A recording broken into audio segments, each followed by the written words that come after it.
Part 2 of Chapter 6 of How to Analyze People on Sight. How to Analyze People on Sight Through the Science of Human Analysis, The 5 Human Types, by Elsie Lincoln Benedict and Ralph Paine Benedict. Part 2 of Chapter 6.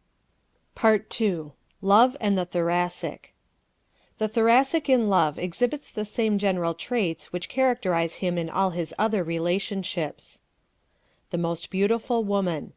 The Thoracic woman is the most beautiful type of all. She is not pretty like the Alimentive, but her refined features and beautiful coloring give her a distinctive appearance. The handsomest man. The Thoracic is also the handsomest man of all. He is tall, high-chested, wide-shouldered, and has the masculine face resulting from his high-bridged, prominent nose and high cheek-bones. The Thoracic charmer. The Thoracic has more of that quality we call charm than any other type. Charm is largely self-expression by tactful methods. Since this type is the most self-expressive and the most tactful, it possesses naturally this invaluable trait. Both men and women of this type have an elusive, attractive something in their personalities that others do not have, a very personal appeal that makes an immediate impression. It pierces farther beneath the surface of strangers than other types do on much longer acquaintance. The Thoracic does not seem a stranger at all. His own confidences, given to you almost immediately upon meeting you, remove all barriers. The lure of the Thoracic. There is about the Thoracic person a lure that others seldom have. You do not attempt to describe it. You say, "He is just different," and he is. No other type has his spontaneity and instantaneous responsiveness. So while the Alimentive is always liked, it is in a more mild, easy, comfortable way. The Alimentive does not stir the blood, but has a strong, tender, even hold on people. The Thoracic, on the other hand, intrigues your attention, impales it, and holds it. Love at first sight. The Thoracics fall in love at first sight much more often than other types. They also cause others to fall in love with them without preliminaries, for they pursue the object of their affections with a fire and fury that is almost irresistible. Hundreds of persons marry each year who have known each other but a few days or weeks. In every instance you will find that one of them is a Thoracic, and usually both. No other type can become so hopelessly in love on such short notice. The most flirtatious. The Thoracic is a born philanderer. He does not mean to mislead or injure, but flirtation is second nature to him. This comes from the fact that flirtation, more than any other human experience, contains that adventurous, thrilling element he desires. Overheard in transit. We overheard the following conversation in the streetcar the other day between two young women who occupied the seat in front of us. "I was sorry to hurt him," explained the Thoracic. "I did love him last week, and I told him so, but I don't love him any more, and I do love somebody else now." She really loved him last week. Thoracics can have a severe case of love and get just as completely over it in a week as the rest of us get over the measles. The joy of life. A joy in living expresses itself in almost everything the Thoracic does, especially when he is young. Such people appear almost electrical. These are traits of great fascination, and the Thoracic uses them freely upon others throughout his life. Always blushing. His overdeveloped circulatory system causes the Thoracic to blush easily and often. This tendency has long been capitalized by women, but is not so much enjoyed by men. Most easily hurt. Because of his supersensitiveness, the Thoracic's feelings are more easily hurt than those of other types, as every one who has ever had a florid friend or sweetheart will remember. They forgive quickly and completely, but every little thing said, looked, or acted by the loved one is translated in terms of the personal. Bony people especially find it difficult to understand or be tolerant of this trait in the Thoracic, because it is the exact opposite of themselves. They call the Thoracic thin-skinned, and the Thoracic replies that the bony man has a skin like a walrus. and each is right from his own viewpoint. The chivalrous Thoracic man. With his keen intuitions, his sense of the fitness of things, and his trigger-like adeptness, the Thoracic man easily becomes an attentive and chivalrous companion. Where the bony man is often oblivious to the fine points of courtesy, the Thoracic anticipates his friend's every wish and movement, picks up her handkerchief almost before she has dropped it, opens doors instantaneously, and specializes in those graces dear to the heart of woman. He is likely to do as much for the very next lady he meets just as soon as he meets her. These ready courtesies cost the Thoracic husband as many explanations as the caressing habit costs the Alimentive. Breaches of promise. More bona fide breach of promise suits are brought against the Thoracic man than any other. He thinks rapidly, speaks almost as quickly as he thinks and about what he thinks. Consequently, many an honorable man has awakened some morning to find he has to pay the piper for an impulsive proposal made to a girl he would not walk across the street now to see. Many a girl, too, when she is in love with love, promises to marry, and the next day wonders what made her do it. This is the type of chameleon-like girl whose vagaries and sweet uncertainties form the theme of many short stories, in most of which she is pictured as the eternal feminine. She gets much attention. Nevertheless, many a man prefers this creature of a million moods to the staid and sedate girl of other types. So the Thoracic girl seldom lacks for attention. She does not have as many intimate friends as the fat girl, for she is less comforting, and comfort is one of the first requisites of friendship. But she has a longer line of beaux dancing attendance upon her, sending her flowers, candy, and messages. The stunning girl. Another reason why the Thoracic girl has more attention from men is that she is the most smartly gowned of all the types. The new, the extreme, the very latest in women's clothes are first seen on the Thoracic girl. She is the type men call stunning. Men prefer companions who appear well, whom other men admire. The Thoracic woman demands the same of the men she goes about with, and for these two reasons many Thoracics marry those in whom their own type predominates. The merry widows. Make a note of the dashing widows you have known, those who were called the merry widows, and you will recall a large Thoracic element in each.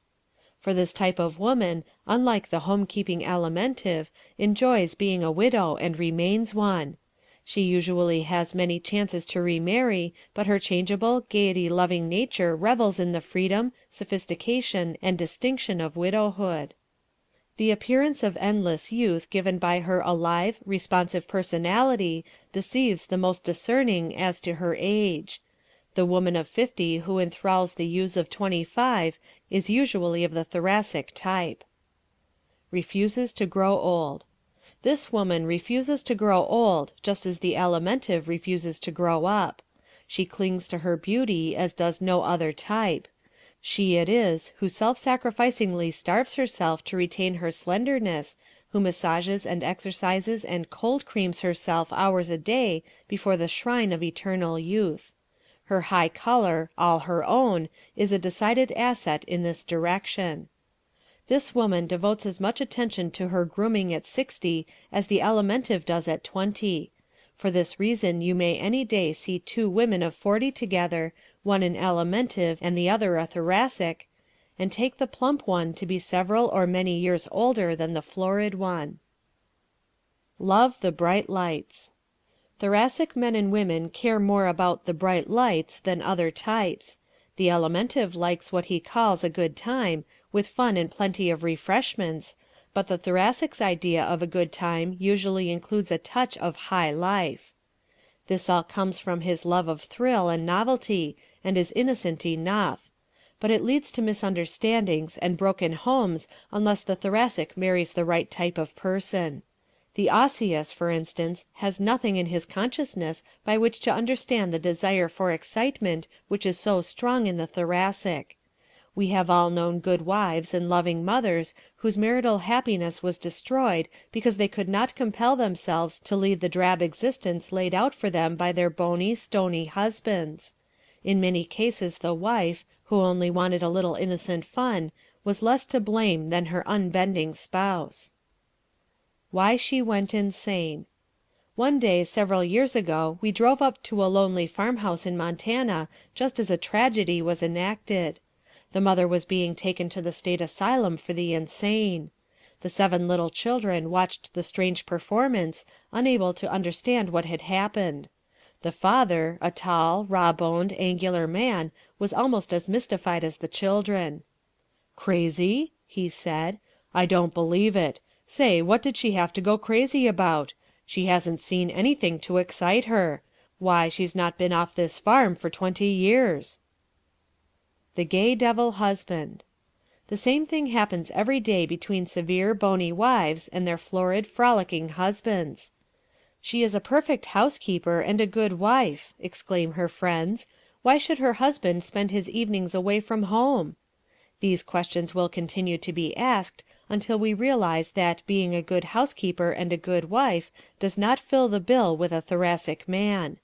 A wife who will leave the dinner dishes in the kitchen sink occasionally and run away with him for a lark on a moment's notice is the kind that retains the love of her florid husband. A husband who is willing to leave his favorite magazine, pipe and slippers to take her out in the evening is the kind a Thoracic woman likes. She even prefers a gay devil to a stick, as she calls the slow ones. Makes him jealous. The Thoracic man wants his wife to look well and be pleasing, but no husband wants his wife to be irresistibly attractive to other men. So it often happens that the Thoracic woman causes her husband much jealousy. Her youthful actions and distinctive dressing make her a magnet for all eyes. If he happens to be too different in type to understand her naturalness and pure-mindedness in this, he often suffers keenly. Sometimes he causes her to suffer for it when they get home. Human analysis makes us all more tolerant of each other. It enables us to know why people act as they do, and, best of all, that they mean well and not ill most of the time. Dislikes the monotonous. The Thoracic, you will remember, dislikes monotony. Everything savoring of routine, sameness, the dead level, wears on him. 3 meals a day, 365 days in a year, with the same person, in the same room, at the same table, is unspeakably irksome to him. He may love that other person with completeness and constancy, but he occasionally demands what Bernard Shaw calls domestic change of air. My Wife's Gone to the Country was the biggest song hit of its year because there were so many florid men who understood just how that man felt. The florid wife is as loving as any other, but she heaves a sigh of relief and invites her woman friends in for a party when John goes away on business. Not easy to live with. Thoracic husbands or wives are not as easy to live with as the Alimentive. They are too affectable, too susceptible to sudden changes of mood. They live alternately on the crest of the wave and in the depths, and rob the home of that serenity which is essential to harmony. Impulsive tendencies which make the sweetheart adorable are less attractive in the wife. And hubby's hair-trigger temperament she now calls just plain temper. Desirable traits of Thoracics. That they are the most charming in manner, the most tasteful in dress, and the most entertaining of any type, constitute the traits which make the Thoracic husband or wife desirable and attractive. Live beyond means. Husbands and wives of this type present this marital problem, however. They tend to live beyond their means. The husband in such a case seldom confides the true state of his financial affairs to his wife, while the Thoracic wife, bent on making the best possible appearance, finds it almost impossible to trim down expenditures to fit the family purse. The habit of entertaining extravagantly and almost constantly also costs the Thoracic household dear. The desire on the part of a Thoracic husband or wife to move frequently from that particular house, neighborhood, or city presents another difficulty. Should marry own type. For the reasons stated above and throughout this work, the predominantly Thoracic person should marry his own type as first choice. No other can understand his impulsiveness. His second choice should be a person predominantly of the Alimentive type.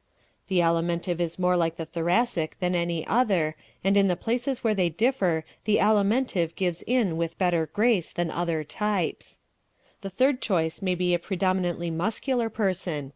In the latter case, however, the muscular should have either Thoracic or Alimentive tendencies combined with his muscularity. Because they are so different as to be almost opposites and therefore unable to understand each other, the last person the Thoracic should marry is the Osseous. Part 3. Marriage and Musculars. The muscular does not marry early like the Alimentive, nor hastily like the Thoracic. His is a practical nature, and his practicality is expressed here as in everything else. Back of his marriage you will often find some of the same practical reasons that prompt his other activities. Marries between 25 and 35. Most musculars are still unmarried at 25 when their Alimentive friends have families and when their Thoracic ones have had a divorce or two. But few musculars are unmarried at 35, though at that age their Osseous and Cerebral friends are often still single. The muscular does not marry on nothing, and as he does not star in any line of work as early in life as the Alimentive or Thoracic, he does not have the means to marry as early in life as they. But he is a splendid worker, gets something to do, and does it fairly well. The Alimentive spends too much on food and other comforts, and the Thoracic too much on luxuries, but the muscular, while not mercenary, saves a larger portion of his income. Make sensible marriages. So at somewhere around 30 the muscular is prepared to establish a home. By that time he has lived past the rash stage and selects a mate as much like himself as possible in order not to be thwarted in his aims for "getting somewhere in the world," aims which dominate this type all his life. A mate for wearing qualities. This type selects his mate as he selects his clothes, for wearing quality. He prefers plain, simple people, for he is plain and simple himself. They are not carried off their feet by impulse as are some of the other types. They therefore choose wives and husbands whose lovable qualities show signs of durability. The most positive lover.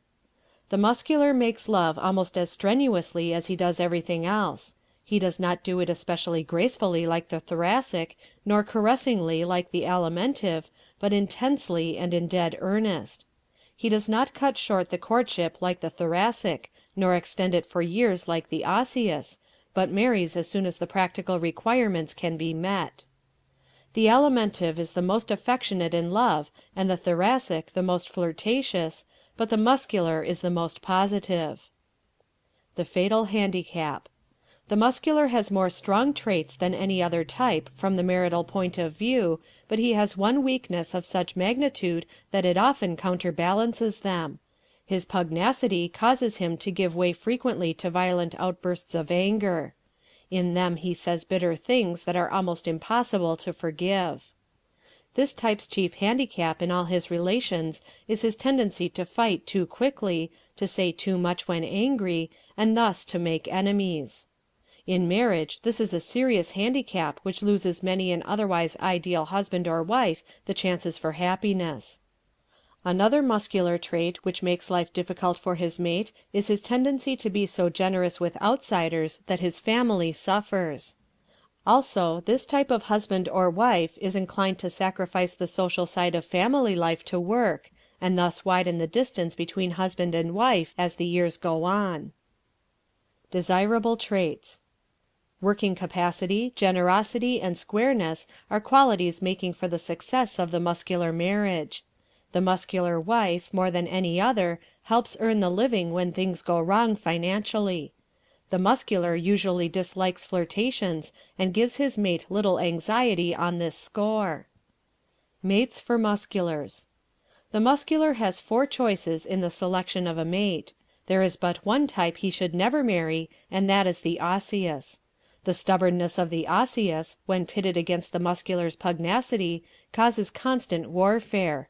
The predominantly muscular person should choose a mate who is also predominantly muscular. No other type aids him in the practical affairs of the family's future. but it is well for him when this muscular has decided cerebral tendencies. Second choice for the muscular is a mate predominantly cerebral. The muscular in this case furnishes the brawn to work out the plans made by the brain of the cerebral, and the combination is one that stands a good chance of happiness. Third choice is the thoracic, and fourth choice the alimentive. Part 4. The Osseous in Love. Bring to mind all the men and women you have known who waited 10, 20, or 30 years for the one they had given their hearts to. You will recall that they all had large bones or large joints for their bodies. Such people are always predominantly osseous. The loved one may marry, but the bony man or woman remains faithful. It must be the one they want or none. The riddle solved. This fact accounts for some of the incongruous matches in middle or later life of old friends who seem to be unfitted to each other. Often one of them has waited many years for the other to consent, for children to grow up, or for death to clear the way. One lover through life. Osseous men and women are so constituted that it is practically impossible for them to love many times during a lifetime. Bony people, even when young, have fewer sweethearts than other types. The large-boned boy or girl is usually ill at ease in the presence of the other sex, avoids social affairs, and does not attract love as early in life as the other types do. They suffer keenly from the near ostracism resulting from this, but are powerless to change it. Live apart from others. Because they live more or less apart from their fellows, even as children, and tend to withdraw into themselves, the osseous see little of the other sex, learn little about it, and come to think of it as unapproachable. As we have seen, the alimentive feels at ease with the other sex, the thoracic charms them, the muscular cultivates them when he is in earnest, but the osseous avoids them. If he does not marry, he becomes more and more awkward in their presence as he grows older. Such a person will often go a block out of his way to avoid meeting a person of the opposite sex. Marries less often. This naturally leads to the unmated life which characterizes so many men and women of the osseous type. We asked you to recall the 1 or 2 alimentive bachelors and spinsters you ever knew, the 3 or 4 thoracics, and the not more than half a dozen musculars who didn't marry. But it will take some time to enumerate the osseous people you know who have never married. This type constitutes a very large proportion of the unmarried. Most difficult to live with. When the osseous does marry, he is the most difficult of all types to live with, because he is inclined to be immovable and unbending. To give and take has long been considered the secret of happy marriage, and certainly is one of them. But this type finds it almost impossible to adapt himself to his mate. He wants everything in a certain way, at a certain time, and for a certain purpose. Whoever opposes him is pretty ruthlessly handled. Another marital liability of this type is his disinclination and inability to make new friends.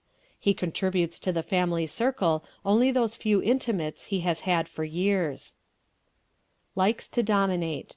The osseous is inclined to dominate and often to domineer over his mate and over his family in general. This is as true of the women as of the men. As we have seen, type and not sex is what causes the big distinctions between people. The henpecked husband.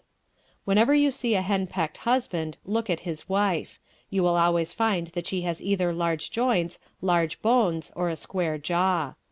Many times we have heard men declare, "They would show such a wife how to act," but unless they could change her boniness, they would find it difficult to show her much of anything.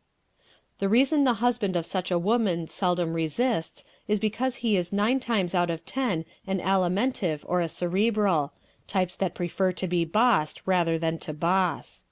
The same combination is usually present when the husband dominates the wife. He is almost invariably bony, and she is either alimentive or cerebral. And other women say, "I'd like to show such a husband what I would do if he tried to tyrannize over me as he does over her." But such a woman often prefers a husband who relieves her of the responsibility of decisions, and 2 such people sometimes lead surprisingly happy lives together. Mates for the osseous. Therefore, the type best fitted to live in harmony with the predominantly osseous is the predominantly alimentive. Second choice is the predominantly cerebral, for the reasons stated above. There is no third choice. The pure osseous and pure thoracic should not marry because they are too far removed from each other in all their tendencies ever to understand each other. The one type the pure osseous should never mate with is his own. Nothing but trouble results when two of the extreme bony type marry, for each has definite views, desires, and preferences, and neither can give in. Part 5. Love and the Cerebral. The cerebral type takes most of his love out in dreaming. He is as impractical about his affections as about all else, and often nothing but hopes come of it. Next to the osseous, he marries less frequently than any other type. Head and heart in the clouds. The cerebral often remains single because he cannot come down to earth long enough to propose, or if he does, he is so gentle and timid about it that the girl is afraid to trust her life to him. Timidity his curse. Timidity costs the cerebral man most of the good things he could otherwise get out of life. He is almost afraid to fall in love, afraid to speak after he does, and afraid to face the hostile world with 2 lives in his hands. Women like him. The average woman likes the cerebral type of man, but seldom loves or adores him. His helplessness appeals to her motherly sympathy. Cannot buffet the world. But women are afraid to marry the extreme type even when the feeling he prompts is more than mere protectiveness. They know he cannot buffet the world for them and their offspring. So, even when they love him best, they usually marry the fat salesman, the muscular worker who always has a good job, the thoracic promoter who promises luxury, or the osseous man who won't take no for an answer. Always leap year for him. When this type of man does marry, it is often due as much to her proposal as his. He is especially aided in his courtship if she happens to be a quick-spoken thoracic, a straight-from-the-shoulder muscular, or one of those determined osseous girls. The much-loved cerebral woman. The cerebral woman is more fortunate in achieving marriage than the cerebral man. The impracticality which so seriously handicaps him, since the husband is supposed to support the family, is not quite so much of a handicap to her. Men who love her at all, love her for her tenderness, conscientiousness, and delicacy, and deem it a pleasure to work for her, and she is one type of woman who usually appreciates it. The cerebral's weaknesses. The tendency to dream his life away instead of doing tangible things that assist in the progress of the family is the greatest marital handicap of the cerebral type. Inability to make money results directly from this, and since money is so important in the rearing and educating of children, those who cannot get it are bound to face hardship and disillusionment. The saddest sight. The most pathetic sight to be seen anywhere is that of the delicate, intellectual man who loves his family dearly, has the highest ideals, and yet is unable to provide for them. When love flies out the window. When poverty comes in the door, love flies out the window, is a saying as old as it is sad. And it is as true as it is both old and sad. Despite the philosophers, who are all cerebrals themselves, love should grow in sheltered soil, protected from the buffetings of wind and storm. Without means, no man can provide this protection. Happy marriage, as we have seen, is based on the cultivation of the strong points and the submergence of the weak ones of each partner. Poverty does more to bring out the worst in people and conceal the best than anything else in the world. So, although this type is high-minded, more idealistic in his love than any other type, and has fewer of the lower instincts, he makes less of a success of marriage than any other type. Mates for the cerebral.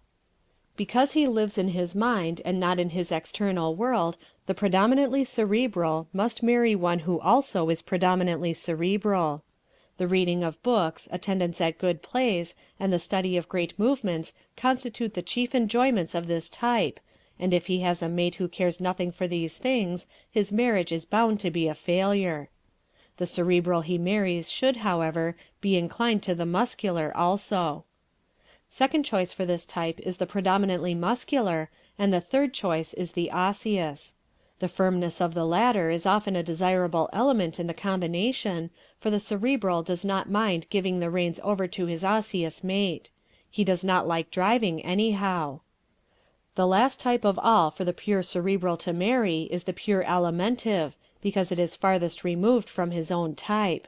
These two have very little in common. Remember, in marriage, type is not a substitute for love. Both are essential to ideal mating. People contemplating matrimony are like two autoists planning a long journey together, each driving his own car. Whether they can make the same speed, climb the same grades on high, and be well matched in general, depends on the type of these two cars. But it takes love to supply the gas, the self-starters, and the spark plugs. End of Part 2 of Chapter 6.